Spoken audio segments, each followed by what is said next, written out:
And welcome to Access Sports Weekly here on AccessWDUN.com and YouTube Live this week as we bring you our Access Sports Web show live on YouTube. Bo Wilson beside Jeff Hart and the guy that's behind the camera. Well, not today, but he's our producer, Seth Chapman. First time, one video connection. That's all we get. But, hey, we're doing it. We're doing it. It's been quite entertaining watching Seth try to put this together. It's been fun watching Seth put this together today. Well done. It was I've fun. lost hair and years out of my life, guys. Yeah, there's a little gray It was like he there. was all jacked up on Mountain Dew this morning. Yeah. I'm all jacked up on Mountain Dew. Hey, don't make fun of Mountain Dew, man. That's, other than Coke, that's the greatest soft drink ever created. I would have to disagree with you on that. What? Dr. Pepper, ma'am. Oh, man. Not only do I not like this drink, I hate those. Well, I like the commercials, but the drink's terrible. The commercials are great, man. The What are you talking commercials, about? some of them are good. Some of them are, All right, Jeff. Well, let's recap kind of what we've been seeing over the last week or so since we last came to everyone. High school wrestling, the wrestling duels, they are finished. Whew. And wrestling is not. North Hall, Buford, Jefferson, they all win the dual titles. And, of course, other teams, Flowery Branch made it to the championship rounds. Commerce. So a lot of area teams do well in the duels. Again, I'll say this. I know we're trying to speed this show along, but wrestling, pound for pound, best sport in Northeast Georgia. And no offense to any of the other sports, but when you can start producing 3 state champs and 2 state runner-ups and 6 teams overall that finish in the top 5, when you can do that, then we'll talk. Yeah. So wrestling, just a agree. great. Normally you would say a great weekend, but it was just a great day because they put everything on one day. On one day. And so now we get ready for the traditionals. And what's scary is like North Hall, for instance, they say they're a better traditional team than they are a duels team. So I think we've got so are they potential. going to pull the sweep? They could. I think they're a heavy favorite. I think Jefferson's going to be a favorite. 6A is tough. Buford won. That was kind of a surprise. They're certainly going to be there. I think Commerce will have a shot. Flowery Branch, they a coming program. I think we could have some success when we get to traditionals next weekend. All right. So you had a chance after the wrestling match on Saturday to talk to Coach Nichols and a couple of the wrestlers. I did. And we didn't get to share those with our Twitter followers because, well, some technical difficulties. Yeah, I don't know. Don't ask me. It just did not work. It didn't airdrop. Jeff and did not work. Those go together. Unfortunately, yeah. Like peas in a pod, biscuits and gravy. Wow. We're live, and you really threw me under the bus. Yes, now. you're over the bus. You heard that. I have no defense. I have no defense. Okay. So, anyway, you got to talk to the 3 of them. We've got those interviews here on the show today. I'm going to let you set those up.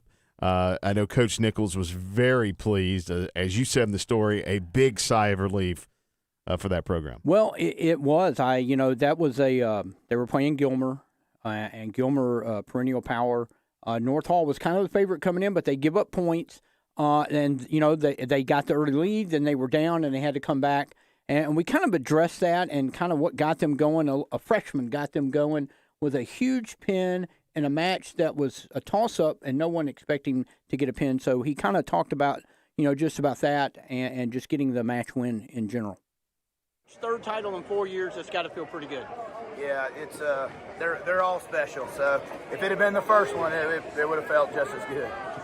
You knew coming in, Connor Free had a huge match right before you got a pin. Kind of put you on a position where you could clinch.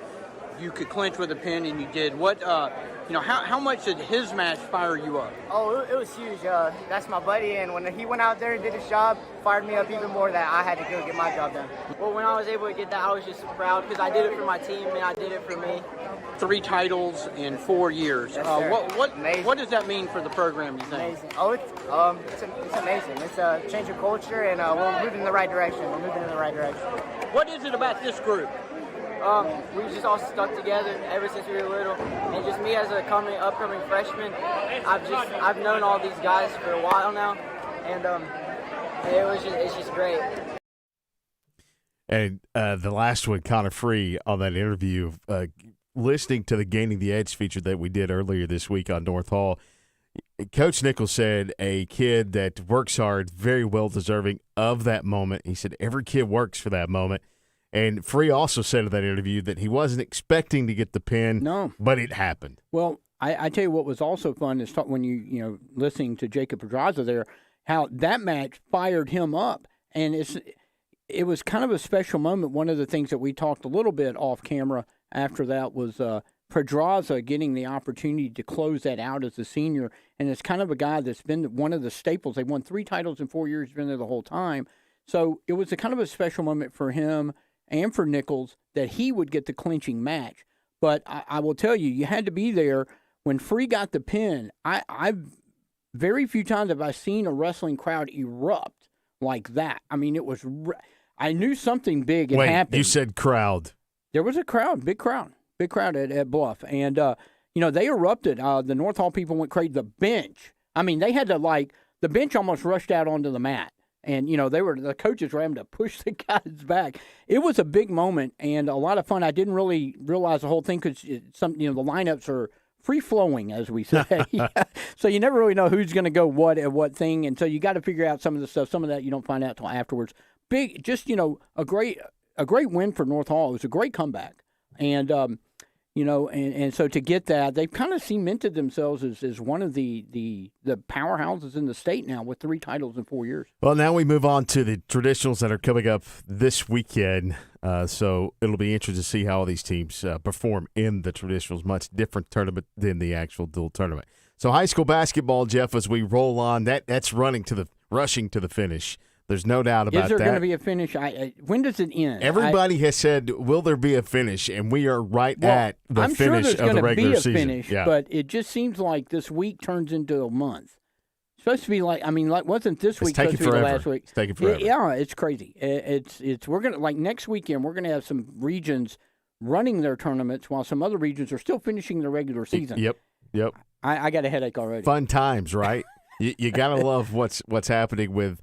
There's still some makeup games to happen. There's also regular season games to happen as well. But, none more so than Flowery Branch girls. And we had a chance to get with Coach Courtney Newton-Gonzalez. The Lady Falcons, they've ran into some issues during the season with the COVID, with contact we really tracing. Didn't. We wondered what was going on. We knew that Branch was still kind of in that reloading mode. And really what has helped Branch down the stretch, seeing the scores come in, it seems to be the guard play. It does. And I think that was something we knew, they got Ashley Locke. We knew they had the inside presence. The problem, what we saw like in Lanier Land, people packing down on her, and, it's 3-on-1, and the guards have got to make some plays, and they just they weren't quite there. But they've really started to put together. Ashley, I wonder how many days did she say she was out? She said Ashley was out 23 days for contact tracing. Yeah. Wow. I mean, that's wow. But if you look at the Lady Falcons knocking off number 1 Jefferson on Saturday in a massive upset there that helped the region standings, and on Tuesday they followed it up with a big win over Madison County. And again, we talk about the guard play. Bella Brick, she had 20 points. Ashley Locke had 17. Shania Cruz had 15. So when you can get that much production, out of somebody other than your 6'2" post player, Ashley Locke, that's going to draw attention. You've got it if they're hitting from the outside. When you got, that's a tough matchup for anybody. And we kind of were hoping that was going to materialize this whole year, but with the COVID, which we didn't know, we were kind of wondering about some of the scores and some of the games. Are they battling us without, getting any information? So it was good to talk to Coach Newton Gonzalez and find out some of the things that we had kind of had wondered about. Yeah, and she really kind of backed up the claims that we kind of had. Not that we had claims, but issues that, not even that we had issues, maybe just questions that we had about Flowery Branch. And we got to talk with her this morning on a pretty good interview with Coach Courtney Newton-Gonzalez of Flowery Branch. On the line with Flowery Branch girls coach Courtney Newton-Gonzalez. Coach, good to have you with us here on the show this morning. And really, we've been watching you all season, and it's a season of, as we always say to all the coaches, season of COVID, contact tracing. Teams don't have their full squads at crucial games. But for you guys, you've waded through that, and now it seems like you are peaking at the right time here late in the season. Yeah, we suffered through that a lot early. As a team, we were quarantined twice and had players that have been quarantined multiple times at the same time. So we definitely, felt those struggles. And during those times, we had kids that improved. But, when you don't have your whole squad, it's just tough. And, I think it was over a month and a half that we hadn't had a practice with our whole team together. So finally, we've got everybody together, and we've been able to have some good practices, good games. And, basketball is a game of momentum, and as a team, it's a game of chemistry. And for girls especially, that takes time in the gym together. And so it feels good to finally have that time together. Well, you guys are on your first 2-game win streak of the season, and that's just hard to fathom when we, over the years as we've talked about your program, which is really, a state final a few years ago, perennial, like multiple years in the semifinals. And one of those wins was you took down number 1 Jefferson, and you talk about getting everybody back in place. Is that what we can kind of expect and what you're expecting the rest of the way as you get ready, to close out the season with a couple of games and then the Region 8-4A tournament?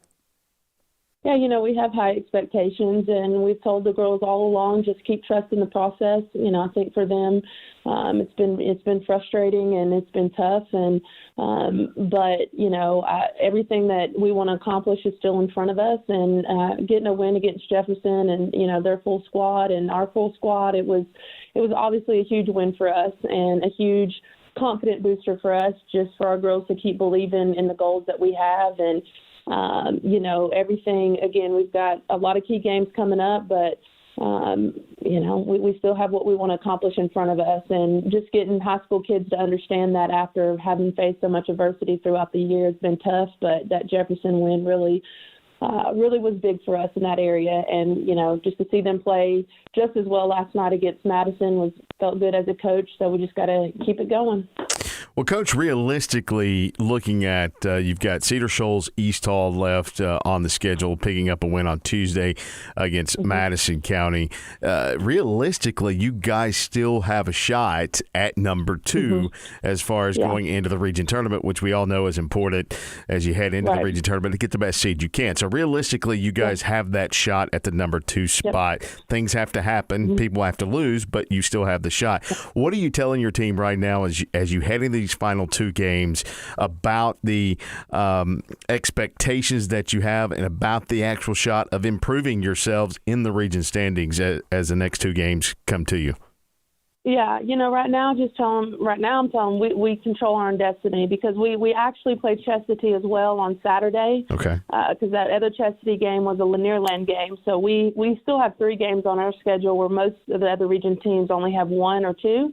So we still have the chance to have enough wins to at least be tied for second without anybody losing, or one, the other teams got certain teams on their schedule. But, I just tell our girls one game at a time, and the goal is to finish this region a regular season play strong. And the only thing we control is us and us getting wins. And, if you do that, we're going to, either way, no matter what we end up, second or third, whatever, we're going to feel good about what we're doing and how we're playing going in the region tournament. And that's what really matters. So, we do have a big stretch, especially playing Cedar and then Chestatee back-to-back days. But, we just gotta keep playing strong and keep believing. Well, before we let you go, I want to talk about some of your players. I know we talked about Ashley Locke before we went live. She had some quarantine things back in the season, but now you've got her back. But your guard play seems to be have your guard play has improved a lot. It seems like throughout the season with Bella and Morgan and Shania especially in the guard play. Is that what has really pushed this team toward its peak right now? Absolutely. I think that everybody knows that we have Ashley, and she's a huge presence for us, and a lot of teams put a lot of focus on her, and a lot of our offenses go through her. But just during that stretch, where she was out for so many games, it just helped our guards see that we need them to produce just as much. And Shayna's always had that confidence, and Bella Brick's always been good for us, but I think what really is clicking right now is they're still playing at the level they are when she wasn't there, and then you add Ashley back into the element and trying to get her back to her normal play. That's what we want to see. Like last night, Ashley had 17, Bella had 20, Shayna had 15. That's what as a coach you want to see is multiple kids producing so that the attention doesn't have to just be on one kid. So I think those guards have really stepped up their play and realized that they're going to have to stop Ashley, but they're going to have to stop them as well. So that's been good for us and huge for them to be playing that well. Well, as we hoped, it sounds like the demise of Flowery Branch girls has been greatly exaggerated. That things are finally, like you said, when you finally get it, no matter what the sport, if you don't have all of your pieces in place, it's hard when you have a tough schedule and you got to play a lot of good teams. So it's good to hear that all it was just didn't have everybody. Yeah, and we've lost games with everybody as well. We've had our struggles with our whole team, especially at the beginning of the season, and we've definitely gotten our losses with our whole team. There's definitely a couple on there that, if people knew the whole story, it'd be interesting. But, I'll keep that between myself and our girls know that. It is what it is. And, people want to enjoy in our failures in some of those areas. That's fine. We take pride in the fact that people enjoy beating us, but that's for a reason. So we just got to keep pushing ahead and knowing that it's about us and what we can control. Well, Coach, it is taking pride, no doubt, about people, beating Flowery Branch because of the program that you've built over there. So, that's a big thing for you guys. And we were, Jeff and I were interested to talk to you just because of the fact that we've watched you kind of improve throughout the season. So we wish you the best of luck as region tournament gets here, and I hope you guys continue that improvement and make a run in the tournament. Thank you so much. All right. Thank you. Thanks, Coach. Thank you. Well, Courtney Newton-Gonzalez, Flowery Branch head coach, took some time out of her day to talk to us today, and the Lady Falcons still have a shot at the number 2 spot in the region for the region tournament, which is huge for them. It is. You when we were listening that back, you thought maybe I ambushed her a little bit with the question on the demise, but I think that's kind of been on the minds of some people that follow the Lady Falcons. That what are they at 8 wins? They haven't had that few wins, and I can't even remember how long. So people were wondering, okay, is it just are they just in a rebuilding year? But then you heard they had a lot of COVID issues. Ashley Locke was out for 23 days. When your best player, I don't care what team you're on, take them out for, a month of their season, it's going to affect things. So I thought her answer was really good on that, there might be some people that are hoping that, but they feel like they're really getting to where they feel like this is the kind of team they thought they were going to have. All right, so in that region, Jefferson is out in front, 9-1. North Oconee 6-3. Cedar Shoals 6-4, and Flowery Branch 5-4. East Hall in at 4-4. So Branch has Chestatee, Cedar Shoals, and East Hall left. If they can win all three and get some help from Jefferson, who beats North Oconee, then you've got a possible three-way tie, maybe up near the top at some point, but they're going to have to win out to even be in the conversation for the 2 seed. And I definitely think that they can do that. Cedar Shoals is kind of a program that hasn't been all that good over the last few years, but they have a pretty good team this year. But, again, I think the Lady Falcons, playing the way they played the last couple of games, especially against Jefferson, and how they, kind of put everything together, winning out, I don't think is anywhere out of the realm of the possibility. All right, sticking with girls basketball in Region 7-3A, some crucial games coming up for Lumpkin County girls, who are tied with White County at this moment. They have the toughest schedule left in Region 7-3A, in my opinion. They play Gilmer and White County.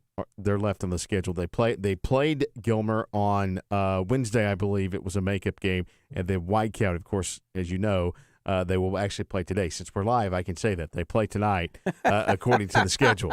Finally, Bo is no longer. He doesn't have to worry about dating the show anymore. Date the show anymore. For years, you've been wanting to do that. I have. Congratulations. So they actually play tonight. Let's just have a round of applause for that moment. Thank you. For that moment. We are finally live. That. Yes, thank you. I'll be here all week. Probably not. Anyway, they play Gilmer tonight and White County on Friday. White County's the team that they are tied with.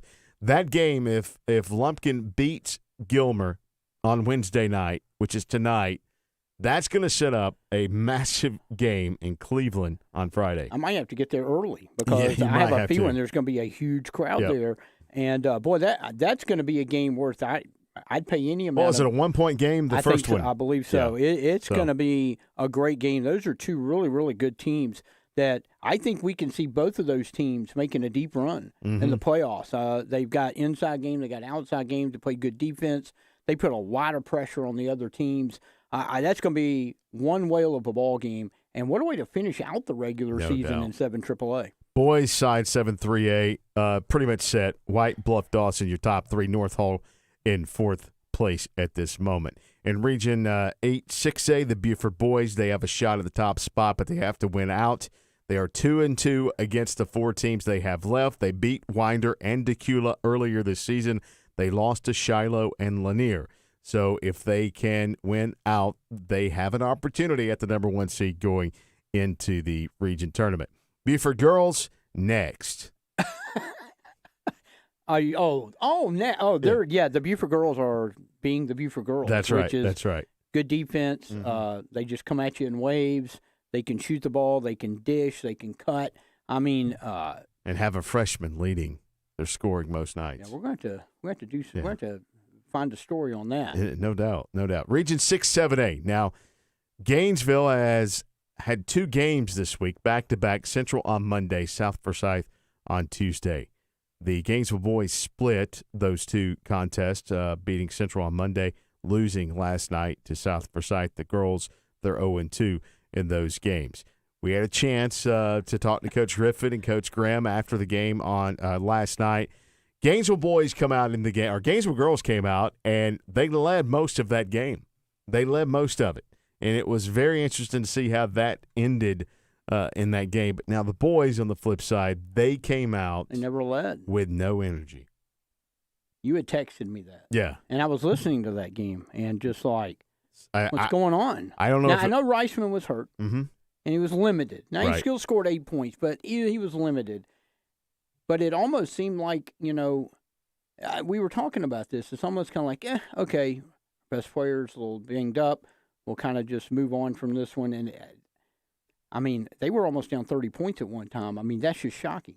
I know, the big deal in that region, you want one of the top 2 spots because you get the automatic berth to the state playoffs, and you get the automatic or the first round bye in the region playoffs. But and that's a pretty even. It's an even region. So, boy, getting that number 1 or 2 spot is going to at least give you a breath of like, okay, I don't have to win in that opening round because we've seen in that region anything can happen. Yeah, you don't have to play. You automatically get boosted into the next week of the region tournament. Basically, you don't have to play next weekend. That's what I'm saying. So that really is huge for Gainesville's boys to win out and get in that top 2 spot. So we did get to catch up with Coach Graham last night after the game, the loss to South Forsyth.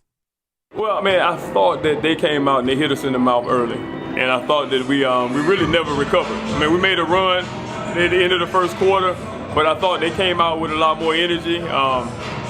We just got to go back and regroup and learn from this. But I thought that their energy in the beginning of the game, they hit some shots early. We responded, we got hit again, and then we could never recover after that. And what kind of things do you learn from a game like this? Well, a tough region road game. First of all, we got to take care of the basketball. We got to take care of the basketball. We got to play with a sense of urgency. and we got to rebound, and we got to defend. Just all the things you need to win a tough region road game. Coach Graham after the game talking kind of what we just said. Low energy, got to play with urgency. South Forsyth hit a bunch of shots early. It was South Forsyth. They jumped up big early in Gainesville. They never could get the rhythm going. And South Forsyth made them play their style of basketball, which was they wanted to slow the game down. Right. They did not want to get in a track meet against Gainesville. Well, I listened to the call that you and Gene had on that, and I think y'all nailed it right from the very beginning. I believe you said, like, midway through the first quarter, there's just not the energy that we've seen. Particularly, y'all talked about the night before. I mean, playing back-to-back nights, maybe that was an issue. You never really know. But when you have a team, I think South Forsyth's ranked in the top 6 or 7. Yeah. They've only lost 2 or 3 games all year. Mm-hmm. It's you can't come out slow and lackadaisical against a team like that, or they're going to do exactly what they did to Gainesville, which is bury them early. Gainesville girls, they started the game off hot in the first half, and they were scoring. Second half, South Forsyth changes their defensive play. They play a little more tough full court. And Gainesville goes cold on the offensive end, and South slowly but surely takes the lead in the game, and then they push it up 10 late. I think I counted like a 23-9 run in the second half. And, you would think the Gainesville girls are kind of an anomaly to me from the standpoint, they got a lot of speedy guards. Mm-hmm. You think that a team that presses them, that would play right into Gainesville's hands. But, turnovers, I think y'all mentioned in that game that South Forsyth had 13 turnovers in the first half, and they went midway through the fourth, and we had like 2, and Gainesville had a bunch. It was almost totally reversed. And, I think the Gainesville girls, they have the potential to kind of, to really put some things together. They just got to get it all working at the same time. I think the big thing for them right now is getting more production inside in the post, and I think that's probably one of the biggest keys. Now, they are still missing Zariah William. Yeah, I can't say her name. Williams. I'll get it out. Boom. Thanks. I was worried for you there, but I thought you were going to hurt yourself. If his head starts spinning around, you might want to. That's our first time live. Something like that had to happen. It's not the worst thing that's ever happened live on radio. Well, that's good. Yeah, no doubt. Anyway, I don't think she's going to be back this season, but you've got Kiki Jones, you've got Lauren Teasley, you've got Sadie Rhodes to help get the ball at the court. Araya Jeffers in there as well. Tops also plays.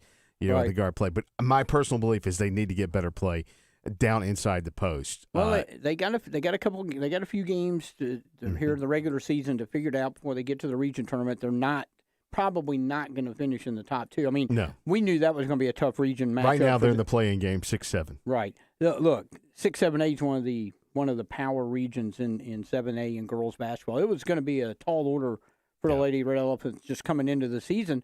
But if they can put it together, I feel that they're a team that can pull the upset. They played South Forsyth, who I think is second in the region, overtime the first game, had the lead most of the game last night.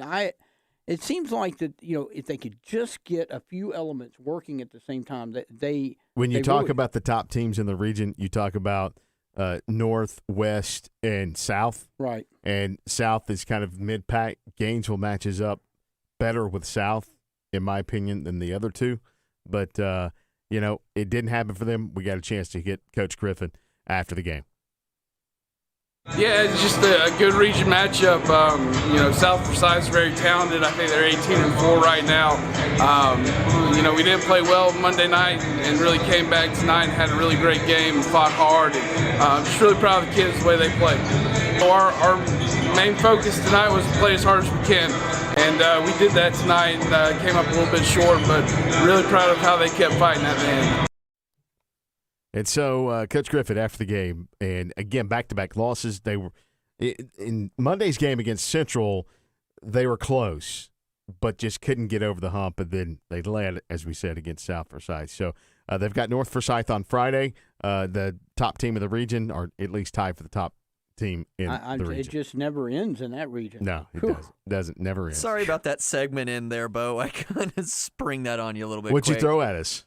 The segment end. Oh, yeah. It's at okay. the end of the segment, I forgot how short the interview was. Yeah. And it ended, and I was like, back. And poor Bo was like, and I had to get your headphones back on. I'm sorry about that. It's okay. That's why he's a professional. It's okay.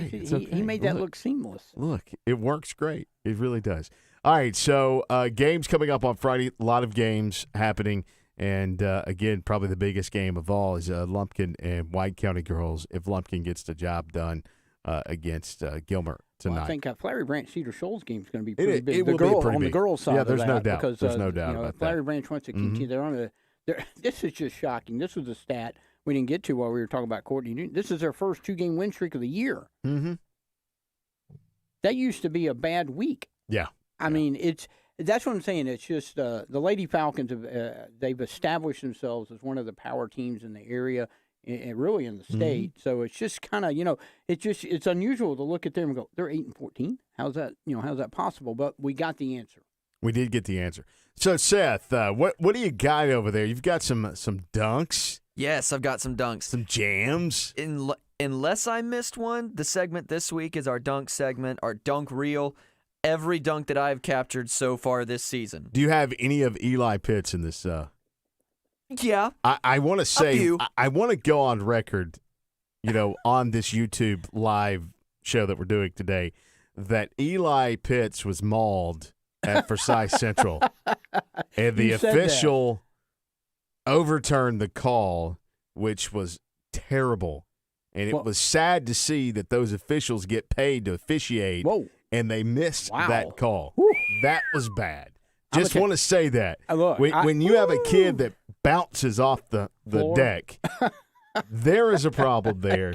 I like maul. One official was about to call a foul. The other came in and said, no, not a foul. And then here we are. Look, it was a foul. Me and you talked about this because first time I've really noticed, with Gene Anderson, who was on the call with you, and I love Gene. But he's a ref. I've never seen him talk about the refs like he did. But you told me it was a different association, so it's fair game. I guess. Yeah, you have to. You had to talk about it. But even Gene, at some point, he went, "I got to stop talking about the refs." Yeah. I mean, it was getting that bad. I was like, "Wow." But speaking of dunks, what you got? We got our dunk reel, guys. Here we go. Wow.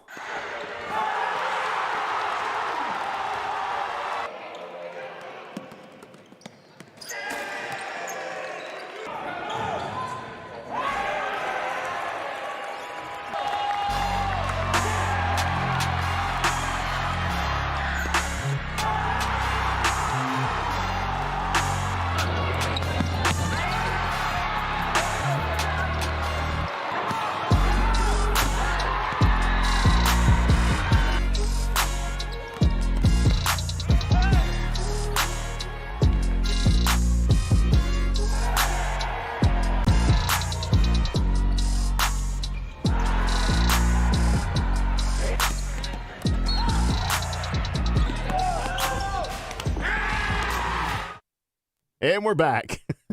Wow. Seth, I thought you were supposed to give us a warning again. It's more fun not to. It just comes back. Okay, let's roll into the team of the week this week. It's actually called Teams of the Week this week. I didn't get the memo to our big voice guy, but right now is this week's WilHart Teams of the Week. Sounded like he got electrocuted. You okay over there? No. All right. So we decided to go with Teams of the Week because it was too hard to pick just one. So this week, congratulations to North Hall, Buford, and Jefferson for winning the dual state championships in their respective classifications. And we can make any rules we want because it's our show. It's our show. So, and this is an unsponsored trophy. Wait, there's not a trophy nor a plaque. It's unsponsored, so there's no trophy. It's just a mention. It's just a mention. But congratulations and tip of the hat to North Hall, Buford, Jefferson wrestling teams for winning the state duels. Guys, that's a wrap for the show today. Ooh, wow, that's quick. A wrap for our first ever live show. A wrap for our first ever live show. Unfortunately, we are live, but we don't have the little ticker to tell you that normally is right in this area that says all of our social media stuff. So we will tell you. At HeartJJ22, at the Bo Wilson. at WDUN Sports. Facebook and Instagram, keyword search, Access WDUN Sports. And, that's it, guys. That's it. That's pretty Have painless. you figured out how to end this thing? It's pretty painless, except me not being able to say Williams. What? Yeah, that was tough. That was painful to Hey, watch. It really was. Hey. Hey. All right, guys. Caleb told me that the cold open for last week's show was probably one of our best. It was pretty good. It was good. That was good. There's no doubt about that. All right, guys, let's get out of here. For Seth Chapman, our producer of today's show, as usual, and Jeff Hart, I'm Bo Wilson. Enjoy the rest of your week, everyone.